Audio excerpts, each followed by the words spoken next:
In this guide, I'm going to show you how to fix a Firestick app that's stuck on installing. This is Miguel from Just Pause, and before we get into this guide, make sure to like the video and subscribe to the channel with all notifications on for more content like this. It really does help out the channel and we'd greatly appreciate it. If you have any questions, just ask them down in the comment section below. I'm going to be doing my best to reply to every single comment down there.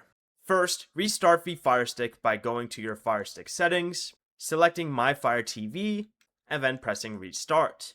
Next, go back to the settings main page here and select applications, then press manage installed applications and select the App Store. You're going to want to choose Force Stop followed by Clear Cache, then try reopening the Amazon App Store and try installing the app again.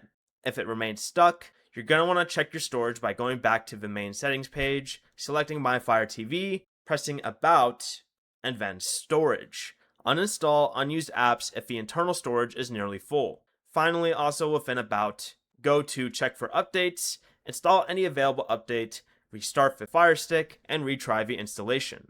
Before you leave, remember to like the video and subscribe to the channel with all notifications on for more content like this. It really does help out the channel and we'd greatly appreciate it. And if you did have any questions, just ask them down in the comment section below. I'm going to be doing my best to reply to every single comment down there. Peace.